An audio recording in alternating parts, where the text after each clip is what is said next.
හරි දරුවනේ එහෙනම් අපි අපේ නිෂ්පාදන හැකියාමායිම් පාඩමට ආශ්‍රිතව තිබ්බ හැකියාමායිමේ මිශ්‍ර අභ්‍යාස. නිෂ්පාදන හැකියාමායිම සම්බන්ධ මිශ්‍ර අභ්‍යාස කීපයක් තිබ්බා. ඉතින් ඒ හැකියාමායිමේ මිශ්‍ර අභ්‍යාස ටික සාකච්ඡා කරන්නයි මම මේ දැන් කාලේ හදාගන්න යන්නේ. ඉතින් හැමෝම බලන්න හොඳට මේ මිශ්‍ර අභ්‍යාස වල උත්තර ගොනු කරගන්නේ කොහොමද කියලා. මම මිශ්‍ර අභ්‍යාස ටිකට අවශ්‍ය පැහැදිලි කිරීම් ටික කරනවා. එතන මිශ්‍ර අභ්‍යාස අංක 1 පිටු අංක 40 බලන්න අපිට කියනවා කිසියම් කල්පිතාර්ථකයක් මෝටර සහ පරිගණක නිෂ්පාදන සඳහා සම්පත් බෙදා වෙන් කරනවා. ඒතකොට භාණ්ඩ වර්ග දෙක ගන්න ඕනේ මෝටර සහ පරිගණක විදියට. පහත් දැක්වෙන සිදුවීම් මෙම ආර්ථිකයට බලපාන ආකාර හැකියාමායිම් මගින් පැහැදිලි කිරීම කරන්න කියන්නේ. ඒ කියන්නේ හැකියාමායිම් ඇඳලා පෙන්වන්න තියෙන්නේ. එතකොට අපි ගත්තොත් පළවෙනි එක නිෂ්පාදන හැකියාමායිම් අපි අඳිනවා මේ විදියට.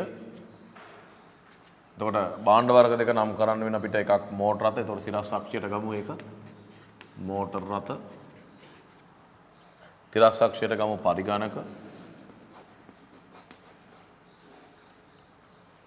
ඊළඟ හැකියාමායිම් මූලයට අවතර නිෂ්පාදන හැකියාමායිමක් මෙන්න මේ ආකාරයේ.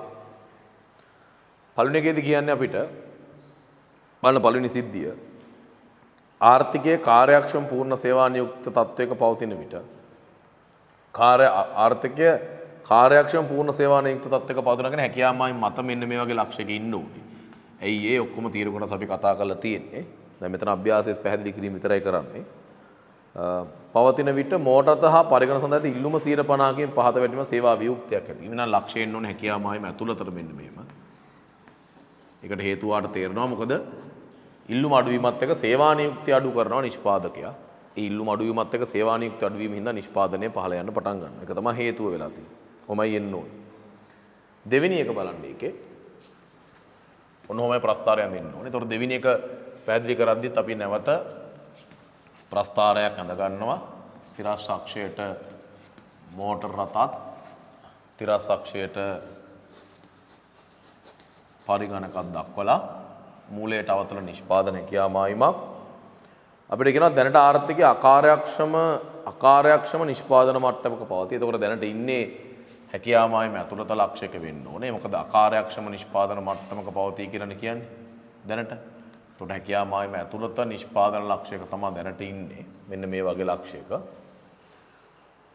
ඒ අතරතුර මෝටර රථ නිෂ්පාදනයේ තාක්ෂණයේ දියුණු වීමක් වෙනවා. ඒතකොට මෝටර රථ නිෂ්පාදනයේ තාක්ෂණයේ දියුණු නම් හැකියාමායිම දකුණු දිතන් නිෂ්පාදන ධාරිතාවය වැඩි වෙනවා කර්මාන්තයේ. තාක්ෂණික දියුණුවෙන් පසුවත් ආර්ථික අකාර්යක්ෂම නිෂ්පාදනයකින් එහෙනම් මේ ලක්ෂය එන්න ඕනේ. මෙන්න මේ වගේ තැනකට මොකද හැකියාමායිම මත ලක්ෂයකට ගෙනියන්න බෑ දැනටත් ඉන්නේ අකාර්යක්ෂම තත්ත්වයක කියලා තාක්ෂණික දියුණුවෙන් පසුවත් අකාර්යක්ෂම තත්ත්වයක කියලා කියන නිසා ඒ විදිහයි දෙවෙනි එක එන්නේ. ඊළඟට අපි ගන්නවා තුන්වෙනි ප්‍රස්ථාරය.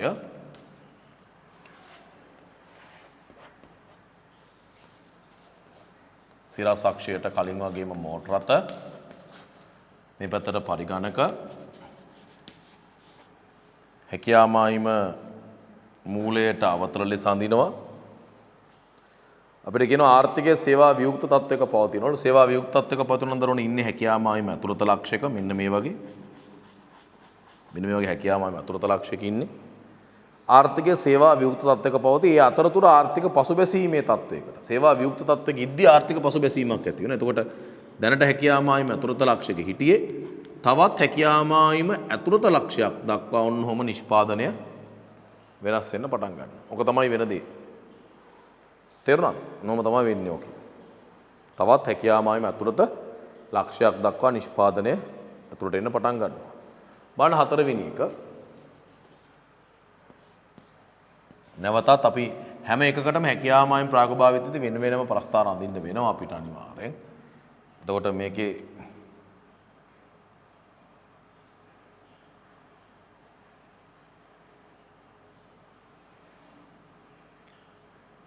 මේ පැතර ගන්නවා මෝටර රථ මේ පැතර ගන්නවා පරිගණක හැකියාමායිම මෙන්න මේ විදිහට මූලයට අවතල හැඩයක් ගන්නවා. මූලයට අවතල හැඩයක් අපි හතරවෙනි කොටසේදී කියනවා බලන්න ආර්ථික නිෂ්පාදන හැකියාමායිම මත සංයෝගික තම නිෂ්පාදන කටයුතු සිදු කරනු ලැබේ. නිෂ්පාදන හැකියාමායිම මත සංයෝගයක නිෂ්පාදන කටයුතු සිද්ධ කරනවලු දැනට. එතකොට නිෂ්පාදනකයා මායිම් මත සංයෝගයෙන් නිෂ්පාදන කටයුතු සිදු කරද්දී දැනට ඉන්නේ මෙන්න මේ වගේ ලක්ෂයක. ආර්ථික සිදු කරනු ලැබූ නිපුණතා සංවර්ධන වැඩසටහනක ප්‍රතිඵලයක් වශයෙන් මෝටත කර්මාන්ත සහ පරිගණක කර්මාන්ත නිපුණතාවයන් වර්ධනය වෙනවා. නිපුණතාවයන් වර්ධනය වීමත් එක්ක දරුවනේ වෙන්නේ ඵලදායීතාවය වැඩි වෙන්න පටන් ගන්නවා අනිවාර්යයෙන්. නිපුණතාව වර්ධනය වීමක් කියන ඵලදායීතාවය වැඩි වෙනවනේ. හැබැයි මේක කියනවා මෝටරත නිෂ්පාදන කර්මාන්තයට වඩා පරිගණක නිෂ්පාදන කර්මාන්ත නිපුණතාව වැඩියෙන් වර්ධනය වෙනවා. ඒතර මෙයා විතන් වෙන ගානට වඩා මෙයා වැඩියෙන් විතන් කරන්න ඕනේ. එතකොට මෙන්න මේ වගේ ඔන්න ඔහොම විතන් කරන්න ඕනේ. එතකොට පෙන්වන්න ඕනේ මෙයාගෙන් 5%යි නම් මෙයාගෙන් 10%ක් වැඩි වෙලා තියෙනවා. නිෂ්පාදන ලක්ෂයත් ඒ විදිහටම අපි ගෙනත් තියෙනවා හැකියාමායින් මත ලක්ෂයක ඔන්න අලුත් එක. ඔන්න ඔමයි එන්න ඕනේ එතකොට. පැහැදිලිනේ? රූපසටහන් ටික හොඳට පේනව නේද?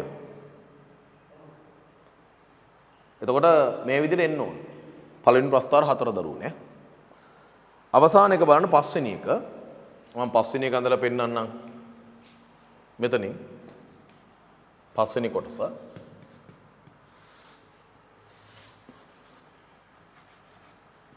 එතකොට සිරස් අක්ෂයට ගන්නේ මෝටර රථ. සිරස් අක්ෂයට ගන්නේ පරිගණක. මෙන්න මේ වගේ හැකියාමායිමක් අපිට කියනවා මෙතෙක් භාවිතයට නොගත් ග්‍රාමීය සම්පත් භාවිතයට ගන්නවලු මාර්ගපද්ධතිවල පුළුල් වීමත් එක්ක. ඒකත් එක්ක ප්‍රාග්ධනය වැඩි වෙනවා. ඒත් එක්ක නිෂ්පාදන හැකියාව වැඩි වෙලා නිෂ්පාදන ධාරිතාවය වැඩි වීමෙන් නිෂ්පාදන හැකියාමායිම මෙන්න මෙහෙම දකුණට විතැන්වීමක් සිද්ධ වෙනවා. ඒ තමයි මිශ්‍ර අභ්‍යාසාංක 1ට එන්න ඕන උත්තර ටික. මිශ්‍ර අභ්‍යාසාංක 1. පැහැදිලිද? ඔම තමයි එන්න ඕන. ඊළඟට මිශ්‍ර අභ්‍යාසාංක 2 මම පැහැදිලි කරලා දෙන්නම් ඊළඟ උත්තර ටික. බලන්න. මේ ටික මකනවා. මේ ටික නැවත නැවත බලන්න ලකුණු කරපු විදිය වීඩියෝ එක රෙකෝඩින් එක දානවනේ රෙකෝඩින් එක බල බල නැවත තව ටිකක් වැඩියෙන් අධ්‍යයනය කරන්න.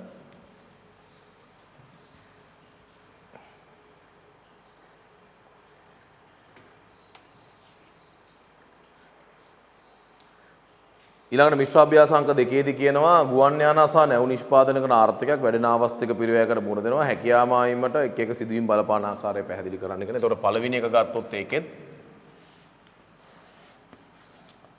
සිරස් අක්ෂයට දාන්න වෙන්නේ ඒකේ අපි ගමුකෝ ගුවන් යානා කියන. ගුවන් යානා තිරස් අක්ෂයට ගන්න ඕනේ නැව්.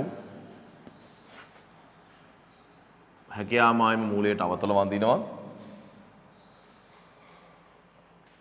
ඊළඟට පළවෙනි එකේ තියෙන ගුවන් යානා සඳහා පවතින ඉල්ලුමත් සේවා නියුක්තිය තරම් දෙකම වැඩි වෙන නමුත් ආර්ථිකය තවමත් උපරිම ධාරිතාවයෙන් ක්‍රියාත්මක වෙන්නේ නැහැ. එකෙන් කියද්දි ඉස්සලම තේරුම් ගන්න ඕනේ හැකියාමායිම ඇතුළත ඉන්නේ. ගුවන් යානා සඳහා තියෙන ඉල්ලුමත් සේවා නියුක්තියත් දෙකම වැඩි වෙන නමුත් උපරිම ධාරිතාවය ආව නම් හැකියාමායිම මතට යන්න. ඊට වඩා අඩුවෙන් ඉන්නේ. එහෙනම් මෙන්න මේ වගේ ලක්ෂයක ඉන්නේ. මෙන්න මෙහෙමයි වැඩි වෙන්නේ. පළවෙනි එක. දෙවෙනි එක.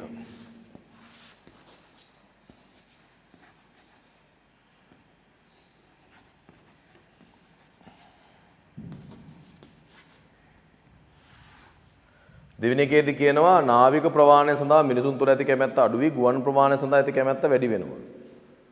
එතකොට නාවික ප්‍රවාහනය සඳහා තියෙන කැමැත්ත අඩු වී ගුවන් ප්‍රවාහනය සඳහා තියෙන කැමැත්ත වැඩි වෙද්දී නිෂ්පාදන ලක්ෂ්‍ය මෙන්න මෙහෙම හැකියාමායිම මත වෙනස් වෙන්න පටන් ගන්නවා. ඔන්නෝම හැකියාමායිම මත වෙනස් වෙන්න පටන් ගන්නවා. ඒක තමයි වෙන්නේ.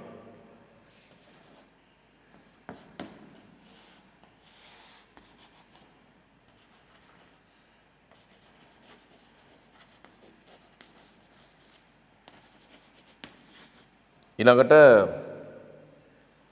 තුන්වෙනි එක ගත්තම ගුවන් යානා සඳහා මිනිසුන්ගේ කැමැත්ත වැඩි වී නාවික ප්‍රමාණය සඳහා මිනිසුන් තුළ ඇති කැමැත්ත අඩු වුවත් සේවා නියුක්තිය පෙර පරිදිම පවතී. පුතා සේවා නියුක්තිය වෙනස් වෙන්නේ නැත්නම් නිෂ්පාදන ලක්ෂ්‍ය පැවති තත්ත්වෙම තියෙන ඔන්න ඔය විදිහට. මේ ලක්ෂයක් ඔන්න ඔය විදිහට ලකුණු කරලා පෙන්වන්න පැවති තත්ත්වය. වෙනස් වෙන්නේ නැහැ. සේවා නියුක්තිය වෙනස් වෙන්නේ නැත්නම් නිෂ්පාදන වෙනස් වෙන්න විදියකුත් නැහැ. ඇති තරම් අපි ওই අභ්‍යාස කතා කරලා තියෙනවා. 4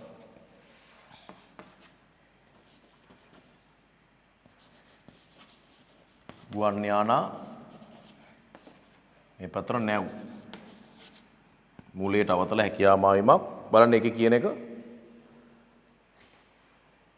ගුවන් යාන නිෂ්පාදන තාක්ෂණික වැඩිදියුණු වීම සිදුවන අතරේ ගුවන් යානාවල. එතකොට ඒ පැත්තෙන් කර්මාන්තෙන් හැකියා මායිම දකුණට විතැන් වෙන ඕන. ඒ නිසාම කර්මාන්තවල සේවා වියුක්ති තත්වයක් හට ගැනීම. එතකොට අපි තුමු පරිණ ලක්ෂ්‍ය තිබෙ මෙතන කියලා. එහෙනම් අලුත් ලක්ෂ්‍ය එන්න ඕනේ හැකියා මායිම ඇතුළත මෙන්න මේ වගේ ලක්ෂයකින්. ඇතුළත තියෙන්න ඕනේ. මතට යන්න බෑ මොකද සේවා වියුක්තියක් තියෙනවා කියලා කියනවනේ. ඒ නිසා.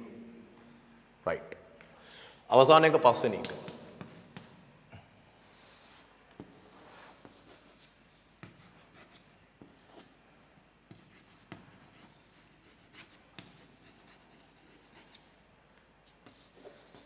බලන්න අවසාන එක වෙනත් රටවලින් නැව් නිෂ්පාදන තාක්ෂණය පිළිබඳ පුහුණුව ලැබූ 20ක් ශ්‍රමිකින් මෙරට සංක්‍රමණය වෙනවා. නැව් නිෂ්පාදනය.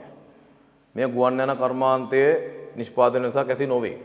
එහෙනම් හැකියා මායිම නැව් කර්මාන්තයෙන් පමණක් ඔන්න ඔහම දකුණට විතැන් වෙනවා.